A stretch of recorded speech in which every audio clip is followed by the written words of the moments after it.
Before you watch this video, I just wanna say that this is my 500th video. I was going to make a video about how and why I made my most popular video, only to realize that the video was already made by me over a year ago. So yeah, this one will be it instead. Enjoy the video and thank you for watching my videos. You might know that I love trains. What you might not know is that I also love ships. This is Baltic Sea Simulator. Starting first as an April Fool's joke, Carl, Rainbows and EE Captain then spent 2 years developing the game. A month ago, on May 1st, 2025, the game was finally released.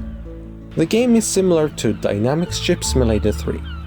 However, instead of many different ships from around the world, this game focuses on ferries and cruise ships on the Baltic Sea.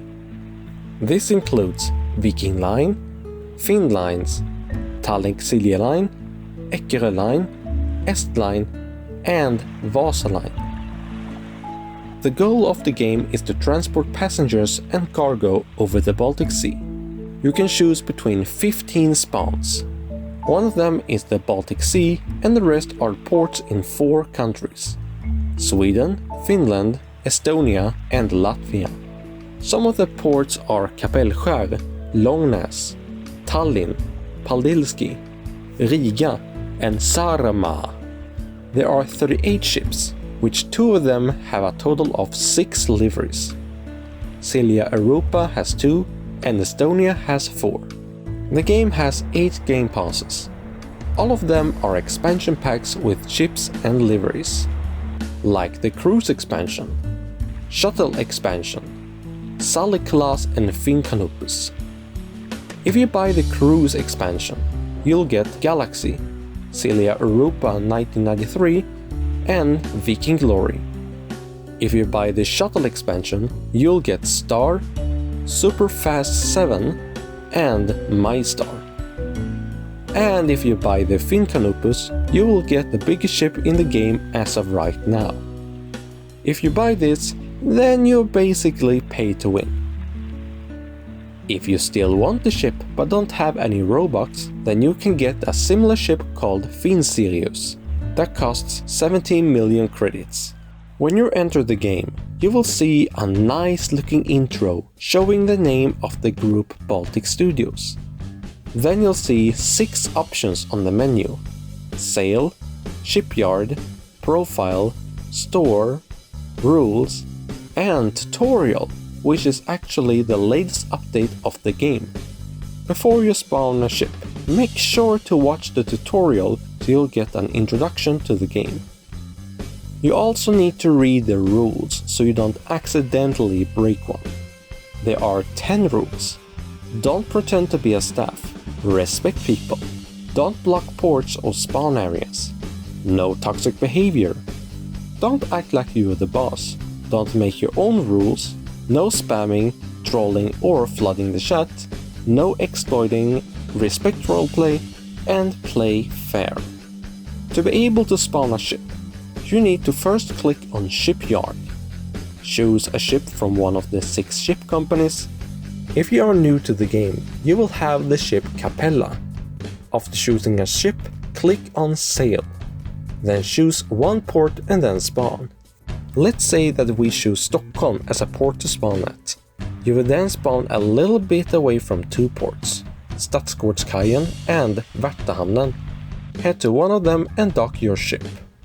Then click on that phone icon to the bottom right, which will bring up a ship menu. You will see cargo, fuel, supply and info. For now, only the cargo and fuel sections works. The rest will be added in a future update. If you want to transport cargo or passengers, make sure to first dock it by clicking on Dock in the cargo section. Then choose a location to where your ship should go to. Then click on Load. When you're done with that, undock and click off the menu. And there you go. You are now ready to cross the Baltic Sea. Make sure to have a good look at the buoys. that can be seen on the water. Those are really important when you cross the seas, because if you make a mistake, you will go aground and there is nothing much you can do than spawning a new ship. Depending on which ship you take, it will take some time to arrive at the port. The slowest ship in the game is the starter ship Capella, that has a maximum speed of 15 knots. The fastest ships are HSC Tallink Auto Express 4, HSC Super Sea Cat 3 and 4, having a maximum speed of 40 knots. These ships require the HSC expansion, which costs 399 Robux. The shortest route you can take is Grisslehamn and Mariehamn, and the longest route is Stockholm and Riga. Once you have arrived at the location, dock the ship by pressing the dock button on the phone, then unload cargo. Then you can continue by repeating the process. Once you earn enough money, you can buy a new ship from the shipyard.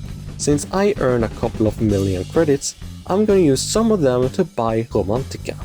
The more you play and earn credits, the faster you can buy every ship as possible in the game.